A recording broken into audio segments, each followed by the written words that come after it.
안녕하세요. 오늘의 어린이책입니다. 자기긍정, 다양성, 공존의 가치를 담은 어린이책을 함께 읽고 있는데요.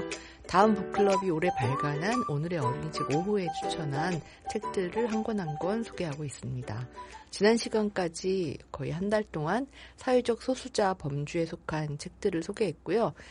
그림책 6종, 동화, 또 청소년 소설 이렇게 소개됐네요. 오늘은 그 사회적 소수자 범주 마지막 시간입니다. 그래서 특별히 좋은 얘기 함께할 선생님 모셨어요. 오늘의 어린이책 편집위원이시고 또 초등학교 선생님이신 윤아름 선생님 나오셨습니다. 안녕하세요. 안녕하세요. 윤아름입니다. 네. 날씨 더워요, 선생님? 네, 이제 막 더워지기 시작했고, 이 방송이 8월에 나간다고 들었는데. 네, 더 더울 때 나가겠죠? 그때는 얼마나 더울까 벌써 걱정이네요. 벌써 이번 주에 30도 넘어가가지고, 밖에 나가기가 싫더라고요. 네. 요즘 어떻게 지내셨어요? 지금 6월이잖아요. 네. 그래서 프라이드 먼스라서 행사가 많았어요. 네. 그래서 LGBTQ 플러스 그림책 읽기 워크숍도 한번 진행을 했고 그리고 지난 주말에는 서울 퀴어 문화축제 다녀왔고요. 그리고 마지막 주에는 또 제주 퀴어 프라이드 갈 계획입니다. 아주 바쁘시군요. 네. 네. 아, 저 서울 이번에 문화축제 하는 거를 놓쳤네요. 네, 제가 매년 갔는데. 그러셨어요? 네. 나 저 매년 구경삼 막 갔거든요. 네. 재밌잖아요, 되게. 맞아요. 네, 근데 지난주에 제가 뭐 하느라고 바빴는지 놓쳤어요. 아유, 안타깝네요. 네, 네. 다음번에 가시는 걸로. 네, 내년엔 꼭 가도록 하겠습니다. 지금도 수업하고 오신 거죠?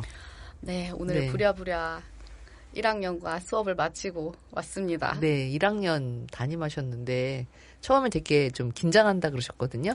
네, 저희가 3월에 뵀었잖아요. 네. 그때 제가 너무 막 1학년이라서 힘들다, 떨린다, 막 이런 얘기를 너무 많이 해가지고, 지나고 보니까 죄송하더라고요. 이제는 좀. 네, 지금 이제 생활의 리듬을 찾고 안정기가 되어서. 꼬물꼬물 애기들을 되게 더 귀엽지 않나요? 네, 맞아요. 지금은 한 반 몇 명이에요, 선생님 반은?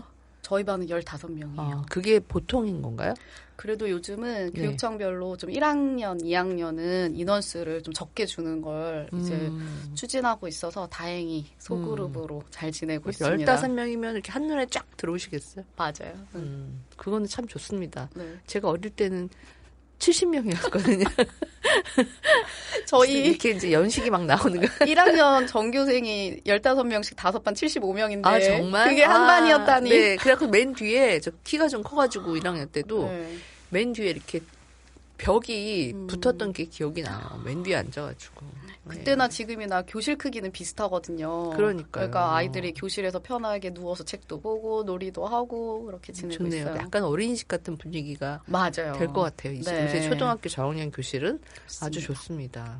선생님 이제 한 10년 차 넘으셨죠? 저요? 네. 시작한 지는 20년 넘었어요. 20년 중간에 이제 아이도 낳고 아이도 키우고 이러시느라고 맞아요. 잠깐 쉬셨는데 어쨌든 이렇게 그 처음에 교단에 설 때랑 지금 애들을 좀 이렇게 가끔 비교해 보세요. 달라졌다던가 비슷하다던가 뭐 느낌 오세요? 제가 만나는 어린이들 본성 자체는 뭐 항상 밝고 마음이 열려 있고 잘 웃어주고 활발하고 그런 건 비슷한 것 같아요. 그리고 일단 제가 경험한 범위에서 말씀을 드리자면요. 왜냐하면 요즘 선생님들 얘기를 들어보면 어느 지역에 어디에 학교가 있느냐에 따라서 아이들의 생활이 너무 달라져서 저도 제가 뭐 지금 요즘 아이들 생활을 다 안다고 말할 수는 없고 제가 경험한 바로 말씀을 드리면 아이들은 비슷한데 아이들을 둘러싸는 환경이 많이 바뀌었죠. 그래서 요즘 또 특별한 미니 시리즈 넷플릭스 참교육이라고 또 슬픈 거 하고 있더라고요. 그거 보니까 선생님 생각나더라고요. 아, 네.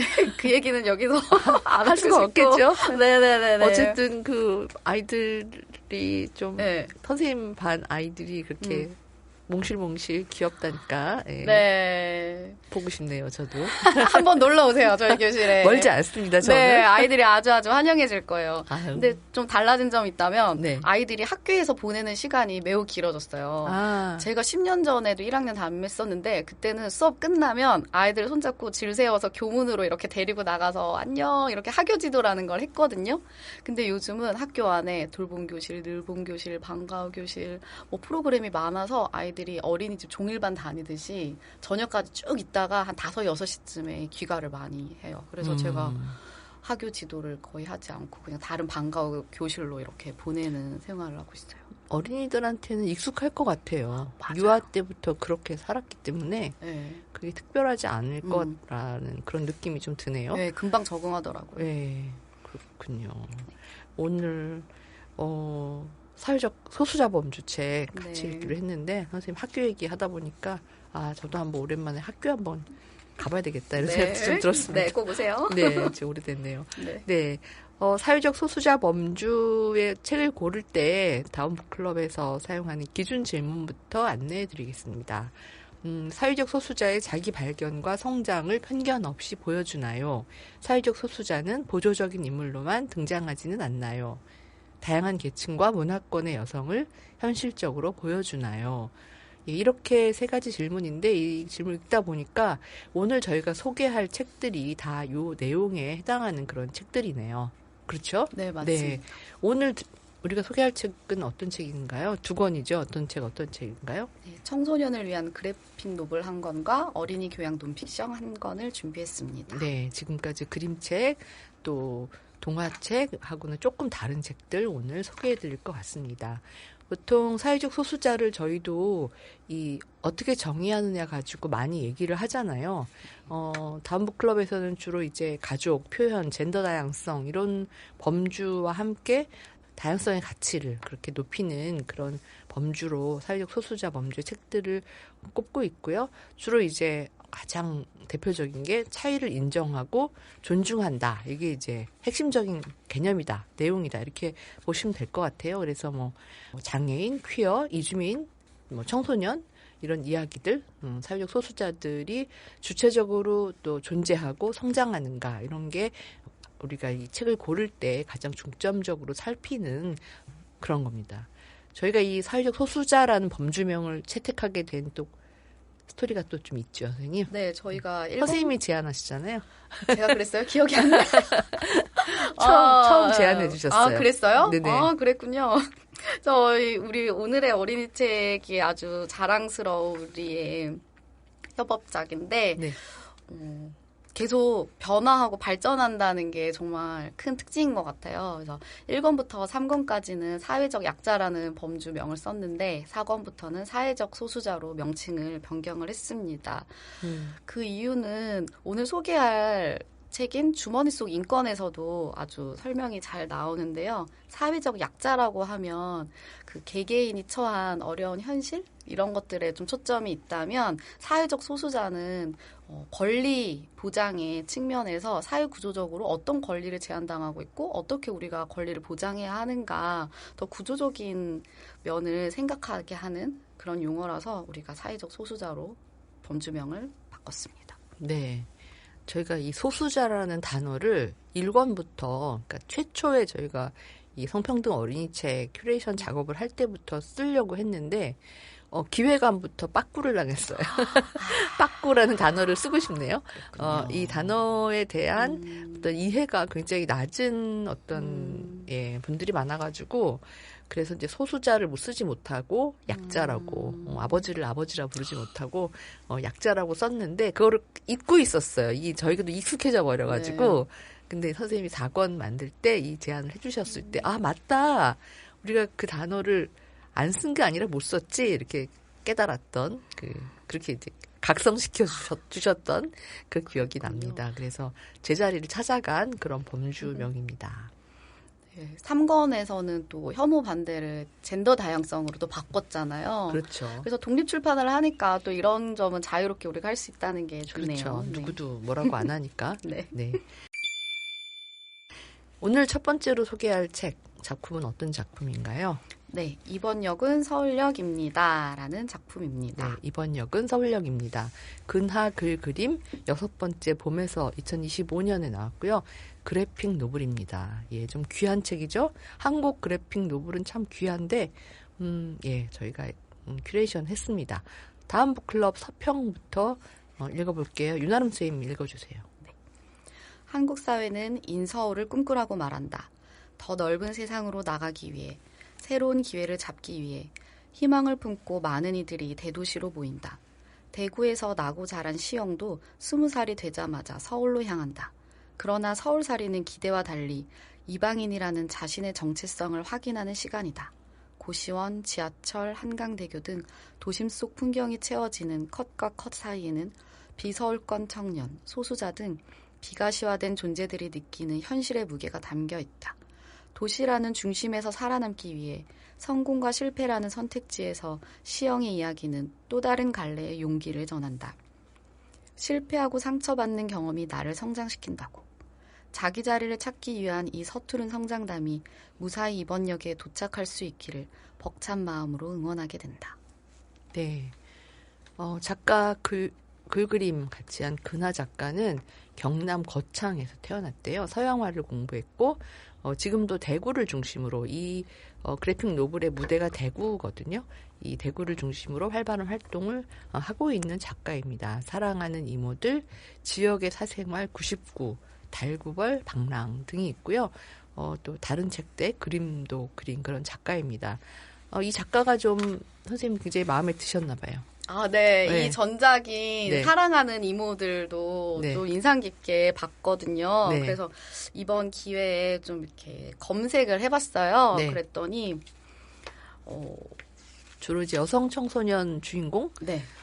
이런 이야기 많이 하는 작가죠. 맞아요. 네. 네.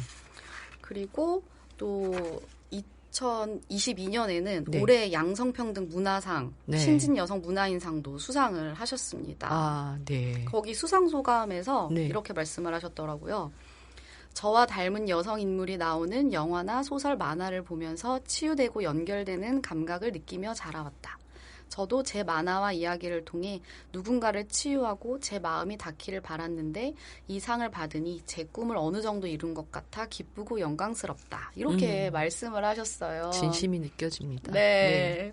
이런 어떤 여성들이 서로 연대해서 또 서로 치유하고 성장해 나가는 그런 이야기에 계속 또 동성 연인의 이야기라든지 이런 이야기도 계속 이렇게 관심 갖고 쓰는 그런 작가로 알고 있고 또 상까지 받았군요. 네. 몰랐습니다. 맞습니다. 네.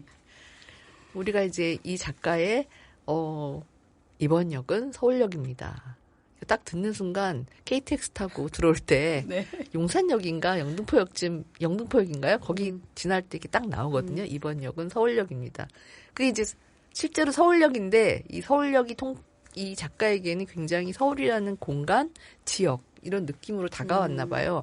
그렇게 딱 캐치하는 것 저는 무심히 듣는데 서울 사람이라서 그렇게 캐치하는 게 아마 이제 이 다른 곳에 다른 감수성을 갖고 있기 때문에 가능했던 것 같다라는 생각을 하면서 일단 책을 봤습니다. 책 소개 들어가 볼까요? 네. 네. 작가님은 이제 대구를 기반으로 활동을 하고 계신데 이제 친구들은 아마 서울로 간 분들이 많겠죠. 그래서 친구들의 이야기를 많이 참고해서 이 작품을 쓰셨다고 합니다. 그래서 이제 제목이 이번 역은 서울역입니다. 그러니까 어떤 다른 지역에서 서울로 와서 사는 사람들의 이야기인 거잖아요. 네. 그래서 저도 사실은 이제 서울이 고향이고 서울에서만 쭉 살아와가지고 좀 저랑 같으시고. 네, 이 책에 좀 말을 얹기가 너무 조심스러웠어요. 이렇게 약간 이런 비유가 맞을지 모르겠지만 남성들이 페미니즘 도서 말할 때 조심해야 되는 것처럼 저도 되게 조심스러운 마음이 들더라고요. 하지만 책을 읽다 보니까 단순한 지방 청년의 이야기가 아니라 여러 가지 정체성이 교차하는 그런 이야기가 있었어요. 네. 네, 그래서 거기서 저와 제 친구들도 많이 발견을 할 수 있었습니다. 저도 좀 그랬어요. 예. 그리고 또 흔히 너무 요즘 이 이야기들이 서울 중심으로만 이렇게 전개되는 데 비해서 이렇게 지방에서 살고 자란 어떤 정체성을 가지고 있는 친구가 주인공이 된다는 것 자체가 반갑고 좋았던 처음에 이 책을 봤을 때 그랬던 기억이 납니다. 표지부터 볼까요? 선생님 표지가 아주 좀 뭐랄까요? 감성이 네. 충만하네요. 표지가 이렇게 창밖을 기차 창밖을 바라보고 있는 이렇게 약간 옆 뒷모습이에요. 그래서 네. 뭔가 애잔하고 그렇죠. 아련하고 그런 느낌을 줍니다. 이게 이제 책을 보니까 이 다 자란 주인공이 집으로 내려가는 장면인 거죠. 네. 내려가면서 이제 옛날 생각도 하고 막 이렇게 이야기가 전개되는데 그런 장면이더라고요. 처음에는 이게 무슨 장면인가 했는데 어쨌든 그렇게 시작이 됩니다. 그래서 서울에서 직장 생활하는 경상북도 대구가 고향인 여성 청년 박시영이라는 친구가 고향으로 내려가는 기차를 타고 가면서 옛날 일을 쭉 회상하는 그렇게 시작이 되고요. 나중에는 이제 다시 기차를 타고 올라오는 어떻게 보면 약간 액자처럼 이 친구의 서사가 안에 들어있는 그런 거고 그 과정에서 시영의 어떤 친구들이 여러 명이 등장해요. 그래서 시영이가 마음에 두었던 친구라든지 아니면 시영을 좀 지지했던 친구라든지 이런 친구들이 등장한다라는 그 전체 스토리는 그렇게 펼쳐집니다. 사실 저도 뭐 서울 사람이라 이렇게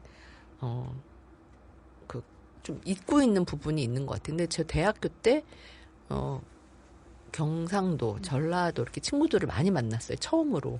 저는 별로 그 차이를 못 느꼈는데 오히려 그 친구들은 차이를 많이 느꼈겠구나 라는 내가 되게 무심하게 행동한 게 많지 않았을까? 네, 정말 민감하지 못하게 약간 반성하게 되는 그런 것도 좀 있었습니다. 저는. 근데 여기서도 이제 시영이가 대학 올라와서 자취를 하는데 되게 그 방도 그렇게 좋지 않고 힘들게 지내잖아요. 맞아요. 근데 서울 사는 친구들은 철없이 야, 너 자취해서 좋겠다 막 맞아요. 이러면서 거기 가가지고 빌 붙어서 밥 얻어먹고 막 이랬거든요. 저도 그래서 저도 그 당시에 얼마나 철없는 말을 친구들에게 많이 했을까 너무 이제 좀 부끄럽고 미안한 마음이 들었어요. 맞아요. 아까 선생님이 그 교차성 얘기해 주셨잖아요. 근데 여기 사실은 이렇게 아까 지금 제가 계속 얘기하고 있는 서울과 지방이라는 그런 차이, 교차성이 있고 그다음에 또 청소년 그 사이의 정체성의 차이도 또 굉장히 아주 민감하게 표현이 되고 뭐 주거 문제도 굉장히 다양하게 표현이 되잖아요. 일터의 문제도. 네. 뭐 그런 것들을 이렇게 주의 깊게 보다 보면 지금의 문제다. 이건 시영이가 한 10년 전 자기가 지나온 과거를 조금 회상하는 거지만 지금도 다르지 않다라는 생각이 좀 들더라고요. 예. 저도 그래서 시영이를 보면서 교차성 이론이 생각이 났는데 네. 여성이라고 해서 다 같은 여성이 아니고 네. 청년이라고 해서 다 같은 청년이 맞아요. 아니잖아요. 그래서 한 사람의 사회적 정체성 안에는 뭐 젠더, 성적 지향, 경제적 뭐 능력, 장애, 연령 뭐 여러 가지 것들이 이제 복합적으로 상호 교차적으로 작용을 하는데 네. 이 시영이라는 한 인물 안에도 지방 출신인데 또 오빠와 다른 또 차별을 받는 게 있잖아요. 또 지방 출신이면서 여성이면서 또 뭐 겪는 또 아르바이트도 하고 여러 가지 스토리가 이렇게 펼쳐지기 때문에 많은 사람들이 시영이를 통해서 자기 자신을 만날 수 있을 것 같아요. 네. 우리가 지금 시영이 얘기를 좀 하고 있는데 네. 그 시영이가 그 청소년에서 청년으로 성장하는 이야기 그 안에 이제 굉장히 중요한 게 대학 가는 이야기잖아요. 그래서 인서울 하고 싶다고 시영은 생각하고 오빠도 이미 그렇게 하고 있는데 알고 보니까 오빠는 또 집에서 되게 전폭적인 지원을 하고 있는데 이 시영은 거의 뭐 고학하다시피 대학을 다니고 이런 데서 오는 차별에 대한 막 억울함 그리고 서울 친구들을 보면서 느끼는 약간 어떻게 볼까요? 그냥 좀 그 차이가 되게 난 슬프게 다가왔거든요. 그런 것들, 예, 그런 시영이의 어떤, 자라면서 그 자기 정체성을 찾아가는 과정이, 다양하게 그렇게 드러난 지점이 있는 것 같아요. 저도 이걸 신입생 때 느꼈었는데, 제가 이제 국립대를 다녀서 등록금이 쌌거든요. 네. 그래서 친구들이랑 얘기를 하다 보니까 친구들이 다른 사립대를 붙었는데 엄마가 집에서 이제 등록금 싸니까 너는 국립대를 가라. 근데 오빠랑 남동생은 서울에 있는 사립대 보내주고 뭐 이런 이야기를 그때 많이 들으면서 좀 놀랐어요. 이런 요즘에는 뭐 아들, 딸 차별 없이 교육 다 시킨다고는 하지만 그 안에서도 미세하게 남아있는 그런 차별들이 정말 많이 있죠. 이 작가님은 저보다 한참 아래 연배일 거고 선생님보다도 아래 연배일 텐데 또 거의 비슷한 경험을 했다라는 게 좀 씁쓸하달까? 예, 그랬습니다. 예, 제가 굉장히 재밌게 봤던 대목 한번 찾아볼게요. 네. 여기 보면은 친구들이 둘이 앉아가지고 난 가끔 이대로 어른이 된다는 게 좀 허무하게 느껴진다. 너도 그런 적 있어? 이렇게 대화를 나누거든요. 이거 제가 많이 했던 대화 같아요. 어렸을 때. 그래서 정말 똑같구나. 나는 좀 그런 생각을 했고. 그리고 가장 인상적인 부분은 사실 장소에 대한 이야기인데 이거는 좀 이따 좀 나눠야 될 것 같긴 네. 해요. 예. 그리고 이 시영이가 이제 그 어디서든 마음에 맞는 친구를 찾지 못해서 좀 외롭고 뭔가 이렇게 약간 소외된 존재로 그려지잖아요. 근데 그때 그 화장실에서 어떤 친구가 92쪽에 보면 그 시영에 대해서 뒷담화하는 그 상황이 있잖아요. 뭐 걔는 뭐 독고다이야, 뭐 걔 과행사 한 번도 안 나왔잖아. 지 성적만 엄청 챙기고, 그러니까 혼자 지내니까 친구들이 다 오해하고 있는 그런 상황인데 앞서 한번 만났던 친구가 얘기하죠. 밖에서 뭐가 이상한데요. 뭐를 모르는데 이거 딱 그 경상도 말이 딱 연상되더라고요. 그러면서 시영을 이렇게 좀 엄호해주는 좀 뭉클한 그런 장면. 그래서 둘이 이제 좀 마음을 나누게 되는 그런 씬들이 시영이 되게 외롭게 그려지지만 그래도 뭔가 힘을 받는 그런 상황이라고는 좀 느껴졌어요. 조금 더 솔직하고 적극적이었다면 청소년기에도 친구를 좀 더 사귈 수도 있었을 것 같고. 그런데 그러지 못하더라고요. 자기를 탁 드러내지 못하고 그런 게 좀 안타까웠달까? 좀 그랬습니다. 요즘은 좀 더 적극적인 친구들 이야기가 많잖아요. 그죠? 아닌가요? 아닌가? 저는 좀 더 네. 능동적인 그런 친구들이 많다고 느꼈는데 이 이야기는 그렇진 않습니다. 그래서 이 망설임 그리고 어려움, 소외감 이런 걸 느끼면서 이제 끝끝내 자기를 찾아가는 그런 이야기인 것 같아요. 예, 거기 그 중간에 좀 친구들 대사가 좀 전 재밌게 와닿았어요. 선생님 뭐 특별히 이렇게 여기 많이 포스트잇 꽂아놓으셨네요. 소개해 줄 만한 장면 있으세요? 그 시영이가 네. 집에 가서 네.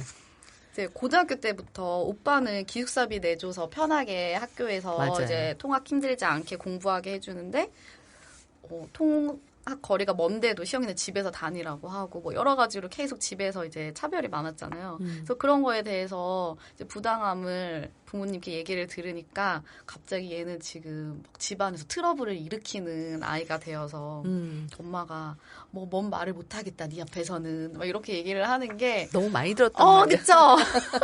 네, 뭔 말을 못 한다니까. 네, 내가 생각하기에 뭔가 부당한 걸 말하면 왜 너는 항상 그렇게 말하냐 공격적이냐 이렇게 말하게 되는 게 그런 게 참 인상적이었습니다. 네, 맞아요.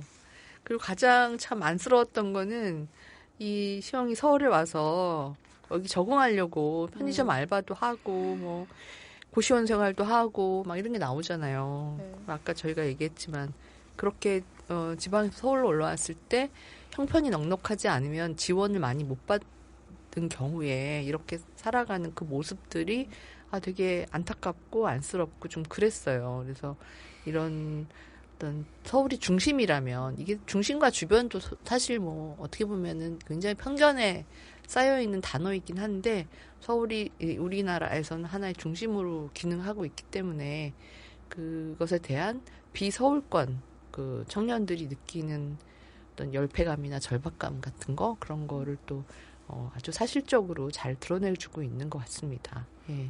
선생님도 경험이 없으셔가지고 그죠? 우리가 이거를 그렇구나 이렇게 느낄 수밖에 없는 것 같아요. 그래서 이제 뭐 뉴스나 이제 다큐에서 보는 그런 요즘 청년들의 주거 문제, 네. 어려움 이런 것들을 이제 뭐 시사적으로는 알고 있었지만 그래도 한 이 문학 작품을 통해서 한 구체적인 개인의 이야기로 만날 수 있었던 게 좀 의미가 있었고 그리고 아까 이제 대표님은 시영이가 좀 답답하게 느껴졌다라고 네. 하셨는데 저는 오히려 제가 좀 이렇게 적극적인 성격이다 보니까 나와 전혀 다른 성격을 가지고 다른 방식으로 살아가고 있는 시영이를 보는 게 좀 반갑고 새로웠어요.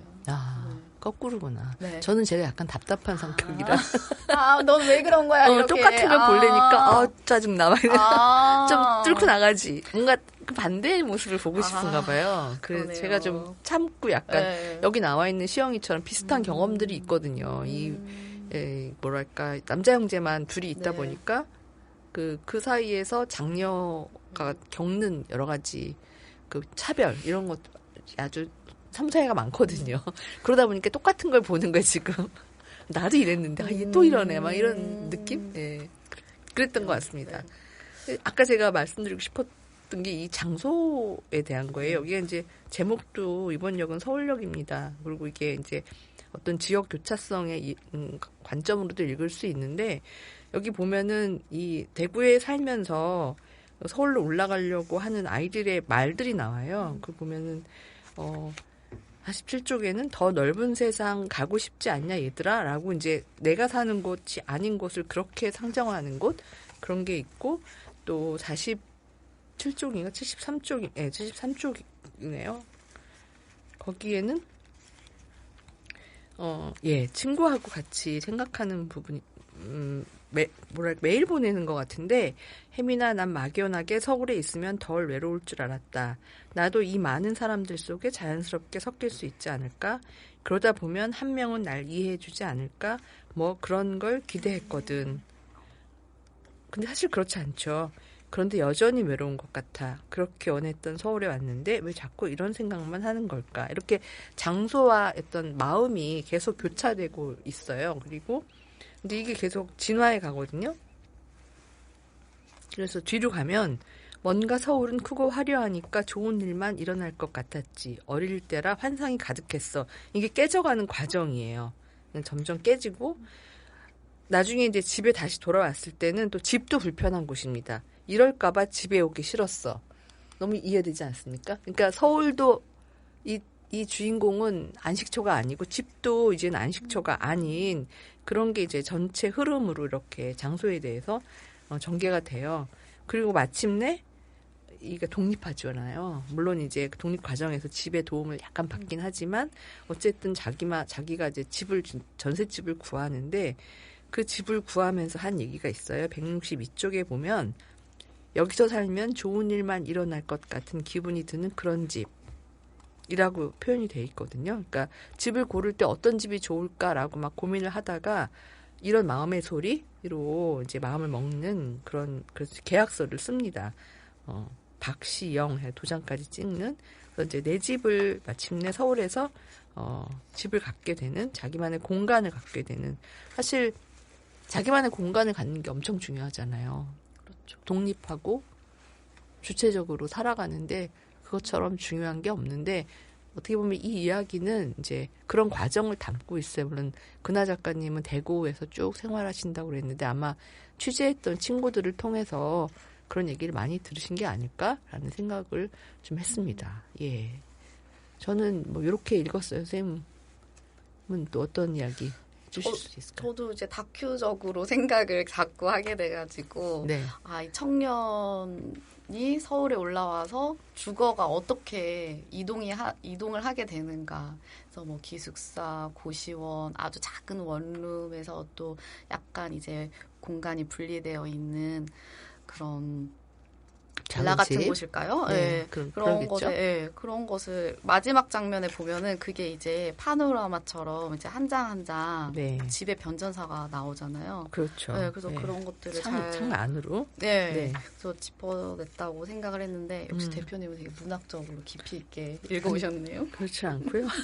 제가 원래 장소에 관심이 많긴 한데 딱 그 흐름이 딱 읽히더라고요. 이렇게 사람이 내가 있는 곳에 어떤 평화를 못 느낄 때 갖는 심정을 찬찬히 잘 이렇게 흐름에 맞게 표현한 것 같다라는 생각을 했습니다. 그래서 이야기가 그렇게 막 큰 사건 없이 그냥 찬찬하게 그냥 조금씩 변해가고 조금씩 이동하면서 이야기가 그렇게 흘러가요.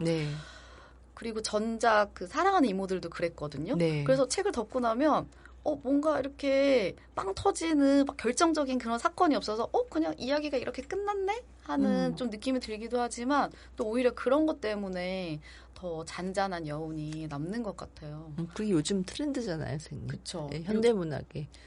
특별하고 거대한 것을 절대 다루지 않습니다. 소소하고 뭔가 일은 이미 그런 얘기를 하더라고요. 스토리 밖에 사건이 있고 그 스토리는 사건 때문에 겪는 것들을 다룬다. 그거에 비하면 그래도 여기는 이 어떤 일대기 한 10년의 이야기가 담겨 있으니까 그러긴 해요. 네. 최근에 인상 깊게 본 영화가 있는데 네. 파티마가 사랑한 계절이라고 칸느에서 이제 좋은 상도 받은 작품인데 그 영화도 되게 찬찬하게 흘러가는 거예요. 보통 이제 한국에서 인기 있는 대중적인 영화를 보면은 뭔가 이렇게 자극적인 장면, 사람을 막 이렇게 긴장하게 만들고 막 이런 것들이 있는데 그냥 처음부터 끝까지 심심하게 그냥 중간중간에 약간 이렇게 눈여겨볼 장면은 있지만 그냥 흘러가듯이 이렇게 보고 나서 아 요즘은 또 영화도 이런 걸 훌륭하다고 하는구나 맞아요. 생각을 했어요. 그 일본 영화들 요즘 보면은 대부분 그런 영화고. 네. 선생님이 이 영화 소개하신다 그래가지고 저도 비슷한 영화를 봤나 했는데 네. 뭐 이런 이유는 아니더라고요. 파티마가 사랑한 계절을 안 봤더라고요, 제가. 최근에 개봉을 해서 네. 보시면 좋을 것 같아요. 지금 유튜브에서 10,000원에 볼 수 있더라고요. 벌써 볼 수 있어요? 네, 여기도 이제 프랑스 파리에 사는 알제리 출신의 이민자 청소년에서 시작해서 거기도 이제 청년기까지 넘어가요. 그 사계절 동안. 그러면서 이제 레즈비언이고 또 이주민이고 종교는 이슬람이고 또 여러 가지 교차하는 정체성을 가지고 있는 한 그 파티마라는 사람이 어떻게 또 자신의 1년을 보내는지 이렇게 잔잔하게 재미있게 보실 수 있습니다. 네, 재밌을 것 같더라고요. 네. 이게 여기 또 한국인이 나오더라고요. 거기서 파티마의 여자친구가 한국계예요. 네, 그래서 이거 왜 이걸 몰랐지, 놓쳤지? 그러면서 보니까 영화인데 한국인의 얼굴이 나오니까 훨씬 더 마음이 편안한 거예요. 그래서 다양성이 중요하구나. 이 책 속에 어떤 매체 속에 나와 닮은 모습이 나오는 게 얼마나 나에게 편안함을 주는가 생각을 했어요. 맞아요. 저희가 처음에 그런 얘기 진짜 많이 했잖아요. 책 안에서 나를 발견해야 한다. 맞아요. 어린이가 그래야 한다. 네, 모든 어린이는 모든 사람을 만날 수 있어야 한다. 네, 거기에 있어야 한다. 했는데 이 영화도 그런 영화 한번 주말에 찾아보도록 하겠습니다. 예, 그래서 저희가 이 주인공 기영이었나요? 지영이었나요? 갑자기 시영이입니다. 시영이, 네. 시영이가 이렇게 성장하는 독립하는 그런 이야기. 이번 역은 서울역입니다. 그래픽 노블 소개해드렸습니다. 오늘 두 번째 책은 어떤 책인가요? 네, 노란 상상에서 나왔고요. 인권 변호사 김혜연 님이 쓰신 주머니 속 인권입니다. 주머니 속 인권, 논픽션입니다. 네, 이거는 제가 읽어볼게요. 네. 사회적 소수자와 범죄 피해자들을 위한 수임료 0원의 변호사로 알려진 김혜원 변호사가 어린이에게 다정하게 말을 걸어온다. 주머니 속 시리즈가 선택한 첫 번째 주제는 누구나 알고 있는 듯하지만 제대로 이해하고 있는지 확신하기 어려운 인권이다. 엄숙하게 느껴지는 이야기를 어린이들이 질문 20가지를 앞세워 일상적이며 친숙하게 풀어가는 기획이 돋보인다. 사회적 소수자, 나와 상관없는 사람들 아닐까? 장애인끼리 모여 살고 따로 교육받으면 더 편하지 않을까? 뭐든 공평한 게 좋은 거 아닐까 등 인권을 둘러싼 질문들은 직접적이고 예리해서 때로 독자를 불편하게 만들지만 동시에 성찰하게 하는 힘을 갖는다. 질문하는 법을 배우는 게 중요해지는 시대에 어울리는 구성이다. 주제마다 예시로 든 최근 사건들을 다룰 때의 서술은 전문적이면서도 친절하여 저자의 오랜 현장 경험이 세심하게 녹아있음을 느낄 수 있다. 인권을 주제로 토론을 할 때 참고 도서로 활용하기에 손색이 없다. 네, 이렇게 써있네요. 네, 그래서 이 작가님은 어떤 작가인? 김혜연 변호사 좀 소개해 주세요. 네, 워낙에 유명하신 분이라서 이름은 알고 있었는데 이번에 또 찾아보니까 엄청난 분이시더라고요. 그래서 장애인 인권법센터에서 인권 변호사로 일을 하시는데 센터의 1인 시스템이라고 합니다. 혼자서 일을 하시고요.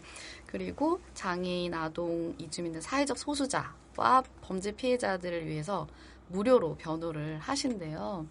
그리고 앞에서 또 다른 책들도 많이 내셨는데 어린이를 위한 동화책도 쓰셨어요. 그래서 재밌는 일화도 봤는데 김예원 변호사님이 자녀가 3분이 계신다고 합니다. 그래서 그러네요. 네, 법정에 나가서 이제 일을 하실 때도 갑자기 아기 봐줄 사람이 없어가지고 아기를 데리고 나가서 법정에서 모유 수유를 하면서 이렇게 변론을 하신 적도 있다고 해요.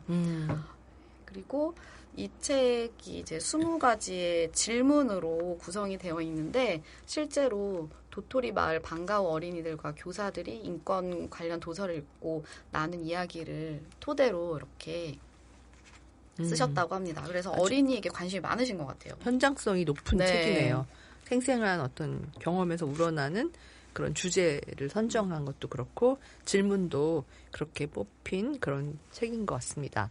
이 책에는 20개 카테고리인가요? 카테고리가 네. 예. 그런데 보면 청소년, 뭐 장애인, 이주민, 성소수자, 또 노동권, 기후환경 문제 이렇게 다양한 문제들을 인권의 관점에서 다루고 있어요. 그래서 인권에 대해서 궁금한 어떤 인권 학습의 입문서로 아주 좋을 것 같다. 청소년, 초등 고학년부터 읽기 괜찮겠죠? 네, 맞아요. 네, 초등 고학년부터 청소년까지 이렇게 쭉 읽으면 좋을 것 같습니다. 이거를 다 볼 수는 없고 저희가 관심 있는 거 조금만 뽑아서 보려고 그래요. 일단 뭐 책이 되게 이쁘네요. 네, 사이즈도 작고 주머니에 들어가겠어요, 진짜. 맞아요. 주머니 속. 제목이 주머니 속이잖아요. 네네. 그래서 되게 무거운 주제인데 네. 책을 되게 가볍고 예쁘게 만드셔서 네. 다가가는 마음이 아주 즐겁습니다. 네, 그래서 활용성이 아주 높은 이제 그런 기획 의도가 책 자체에도 이렇게 읽히고요. 여기서 이제 저희가 그 오늘 다루는 책들의 범주가 사회적 소수자잖아요. 근데 이 책에는 이 사회적 약자와 사회적 소수자를 아주 잘 구분해서 설명을 잘 해놨더라고요. 이거 좀 소개해 주세요. 네. 예. 그래서 이 책이 청소년들뿐만 아니라 어른을 위해서도 네. 정말 정리가 잘 돼 있는 그런 책이라고 생각을 했어요. 그래서 먼저 사회적 약자의 개념은 우리가 앞에서도 잠깐 얘기를 했는데 11쪽에 보면 먼저 사회적 약자로 불리는 이들도 따져보면 그저 약하기만 한 사람들은 아니에요. 사회적 자원과 기회가 불공정하게 분배되어 생기는 어려움을 이제 이야기를 하셨고요. 그리고 이분들도 다 강인한 마음, 큰 목소리, 삶에 대한 열정을 가지고 있어요. 그래서 개인적인 의지로만은 이런 상황을 개선하기 어렵기 때문에 이제 구조적인 문제에 집중을 해야 하고 그래서 우리는 사회적 소수자라는 말을 쓰려고 한다라고 정확히 이제 짚어주셨습니다. 그러네요. 그러니까 권리, 인권의 네. 관점에서 어떤 시혜를 베푸는 게 아니라 어떤 동등함, 인권의 관점에서 사회적 소수자라는 용어를 쓰자라고 네. 딱 말씀을 하셨고 저희도 전적으로 공감하고 있는 그걸 아주 정확하게 표현해 준 것 같아요. 네.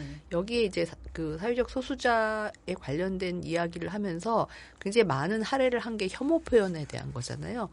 보통 미소진이인가? 네. 맞나요? 미소진은 여성 혐오. 네, 그러니까 저희 미소진이를 거죠. 여성 혐오로 우리가 얘기를 하는데 네. 이제 그냥 혐오 표현 일반을 헤이트 스피치를 직역한 거다. 네네. 이제 이렇게 딱 일단은 전제를 했어요. 하면서 이게 어떤 건지를 또 설명을 해주셨더라고요. 요것도 선생님이 좀 안내해 주세요. 네. 네. 그래서 헤이트 스피치는 이것을 이제 번역을 했는데 사실 헤이트한다 그러면 미워한다라고 이제 사람들이 생각하니까 개인적으로 난 너를 미워해서 하는 말을 이제 혐오 표현이라고 생각하시는 여성 경우가 혐오도 있는데 비슷하게들 얘기하잖아요. 네, 맞아요. 나 여자 좋아하는데 왜 내가 여성 혐오잖아. 야, 뭐 똑같은 이렇게. 거죠. 네. 하지만 이 혐오 표현이라는 것은 개인적인 감정이 아니라 사회적 소수성에 대한 편견에서 나온 말이라고 이해를 해야 한다라고 말씀을 하시면서 어린이들이 이해하기 아주 쉽게 설명을 해주셨는데요. 누군가를 사회로부터 숨어버리게 쉽게 만드는 표현이다라고 이렇게 말씀을 해주셨어요. 그래서 사실 어려운 개념을 어린이 눈높이에 맞게 쉽게 풀어서 설명하는 건 전 되게 전문가적 영역이라고 생각을 하거든요. 아무나 쉽게 할 수 없는 건데 변호사님이 아주 잘 써주셨습니다. 네. 흔히 우리가 보이지 않는 사람이라고 표현하잖아요. 그것을 이렇게 표현하신 것 같다는 생각이 들었어요. 우리가 보는 사람 입장에서 보이지 않는 사람이지만 그 당사자는 오히려 그 상황에서 숨어버리고 쉽게 만든다라는 그 상황을 네. 말씀하신 거니까 정말 적절하게 금방 탁 이해가 오는 그런 설명인 것 같아요. 예, 혐오 표현의 가장 나쁜 점이 이런 지점에서 출발한다라고 책에 쓰여 있습니다. 그리고 마침 제가 올해 스승의 날에 작년 제자들에게 이제 편지를 받았는데 그 중에서 가장 인상적인 편지에 이런 말이 나왔어요.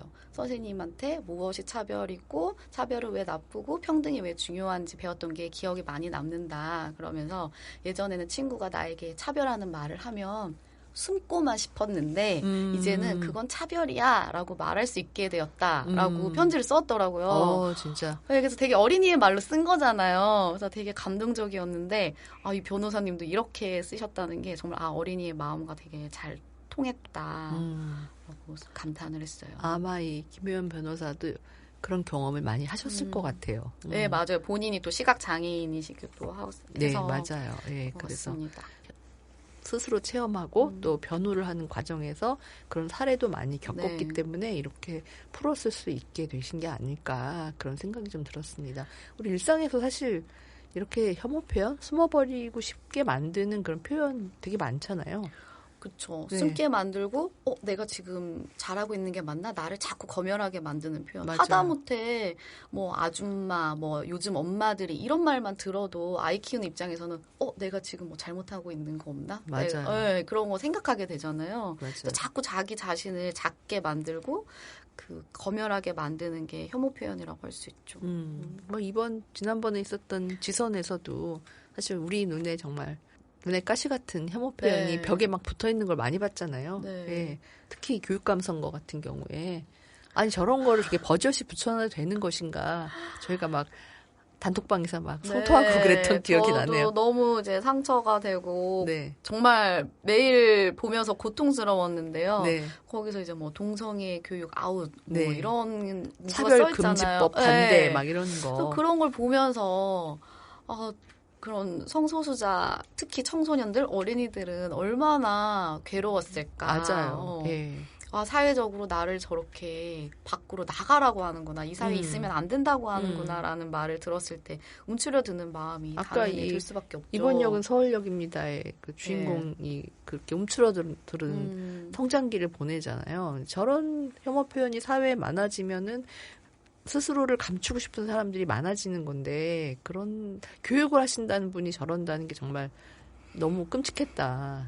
그런 생각을 좀 다 뜯어버리고 싶더라고요. 근데 그거 가서 이렇게 자르면은 법에 저촉되니까 손도 못 대고 그걸 다 맨날 보고 있어야 되나 막 그런 생각했던 기억이 납니다. 그리고 그 존재들을 숨고 싶게 만들 뿐만 아니라 저 얘기를 하면 잘못하는 건가? 이런 마음도 들게 하는 것 같아요. 그래서 또 아무 생각 없는 사람들에게 혐오 감정을 가르쳐주는 꼴이잖아요. 그래서 또 저희 작년 제자가 또 저희 교실에 찾아와서 현재는 5학년인데 선생님 학교 앞에 있는 그 현수막을 봤어요.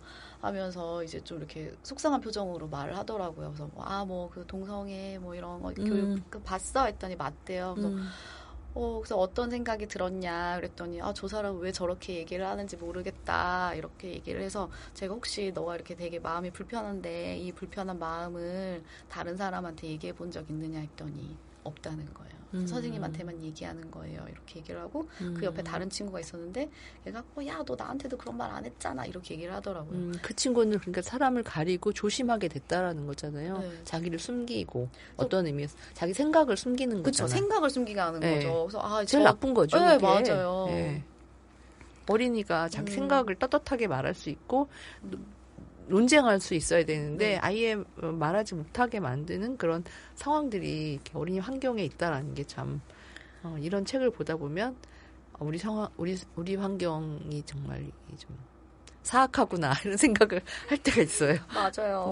어린이들은 진공 상태에 살지 않고 사회에서 일어나는 일을 다 보고 느끼고 있거든요. 맞아요. 그래서 이 혐오 표현이 만연한 사회 안에 살면 모르게 젖어드는 게 생길 수밖에 없잖아요. 그래서 요즘 어린이들이 뭐 이런 말을 써서 뭐 문제다라고 말하기 전에 우리 사회가 어떤 언어를 들려주고 있는가를 돌아봐야 될 것 같습니다. 네, 저는 이 책 앞부분에 이제 이 변호사님이 김효연 변호사님이 본인이 이제 장애를 갖고 있기 때문에 장애인 극복, 장애 극복에 대해서 장애를 왜 극복해야 되냐라고 찝으신 부분, 그 다음에 그 소수자나 약자를 배려하는 게 아니고 존중하는 거다라는 거 딱딱 찝으신 부분 아주 통쾌하게 정확하게 짚잖아요. 우리가 고민하는 것들을. 그러니까 이 책이 어떻게 보면 아주 핵심을 그냥 아주 쉽게 잘 녹여냈다라는 느낌이 드는 게 그런 부분이었던 것 같아요. 맞아요.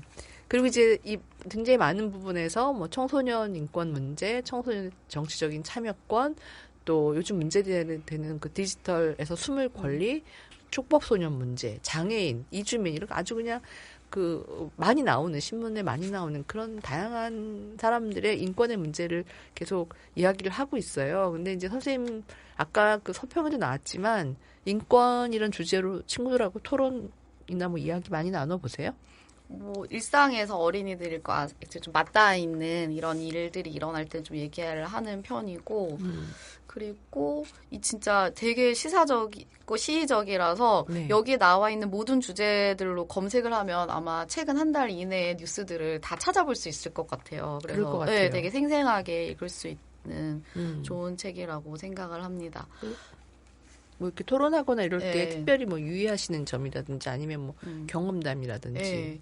그래서 우리 서평에도 이 책을 가지고 토의 토론하기에 너무 적절하다, 좋은 자료이다라고 이제 쓰셨는데 정말 주의해야 될 점은 토의 주제를 정할 때 인권을 찬반에 붙이면 안 된다는 거죠. 그렇죠. 네, 예를 들어서 뭐 이런 사건이 있었어요. 어떤 한 청소년 매거진에서 이제 그 달의 토론 주제로 장애인 이동권 찬성하는가, 뭐 보장해야 되는가 이런 걸 주제로 질문이 잘못된 네, 그래서 이제 지하철 시위가 이제 한참 화제가 되니까 그렇게 그런 주제를 냈는데 사실 그런 주제로 이제 어린이들에게 이야기를 건네는 건 참 좋지만 장애인 이동권 보장은 당연히 해야 되는 그럼요. 거잖아요. 그러니까 예. 그걸 찬반에 붙이는 게 아니라 이것을 보장하기 위해서 우리는 어떻게 해야 되는가. 그렇죠. 이들은 지금 어떤 권리를 침해당하고 있고 권리를 보장하기 위해서 우리 사회는 어떤 노력을 해야 되는가가 이제 토의의 주제가 돼야 되는데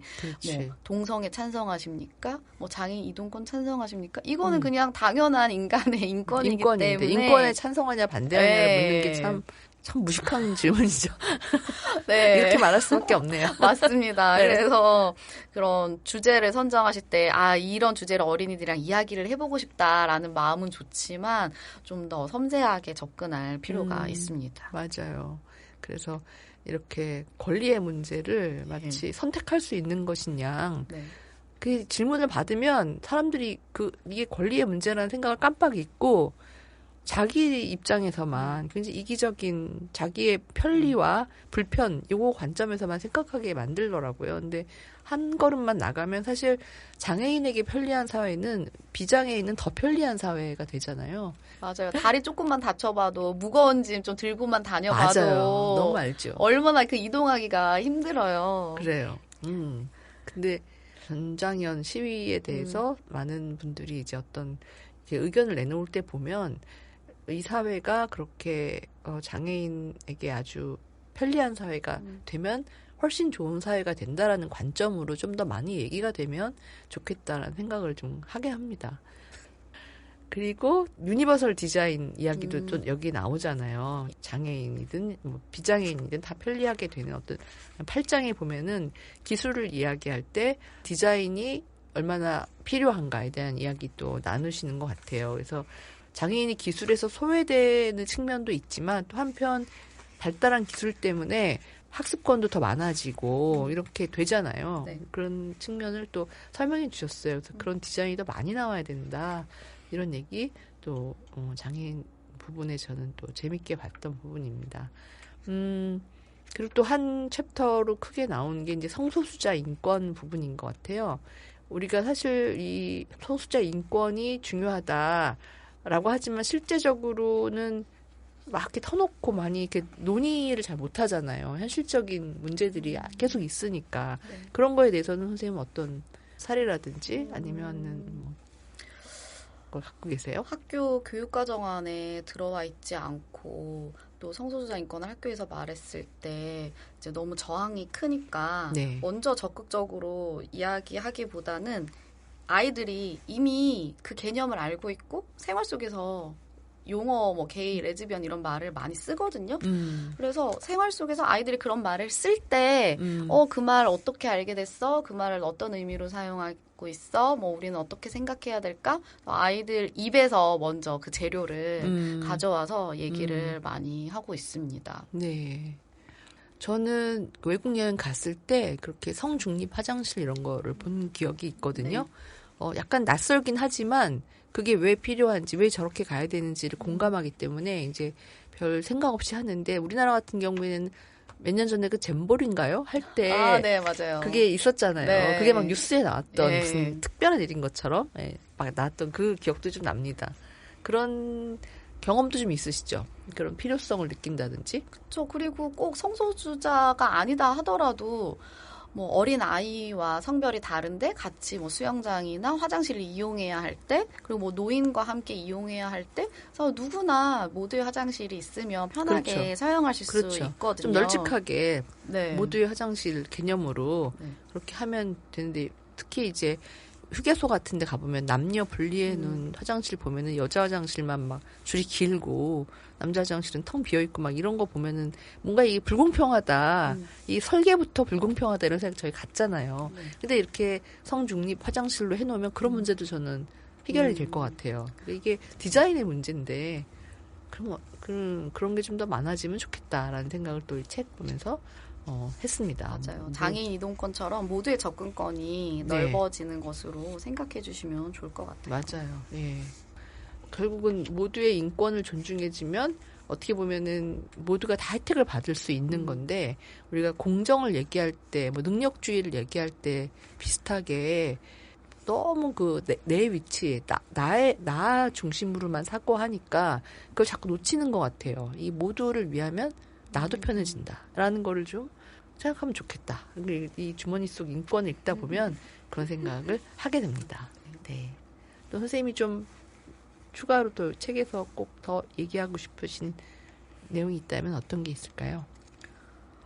제가 먼저 말씀드릴까요? 네네. 내용이 많아서 지금 뭘 골라야 될지, 얼만큼 말해야 될지 지금 계속 고민하고 있었어요. 저는 여기 이제 노동권 얘기가 나오거든요. 네. 그래서 우리나라가 24시간 노동하는 나라다. 뭐 그림자 노동 너무 많다. 청소년만 야간 노동이 제한돼 있긴 하지만 청소년도 실제로 그런지 잘 모르겠다. 뭐 이런 거 되게 꼼꼼하게 짚어주셨는데, 저는 늘 이 근로라는 단어가 싫거든요.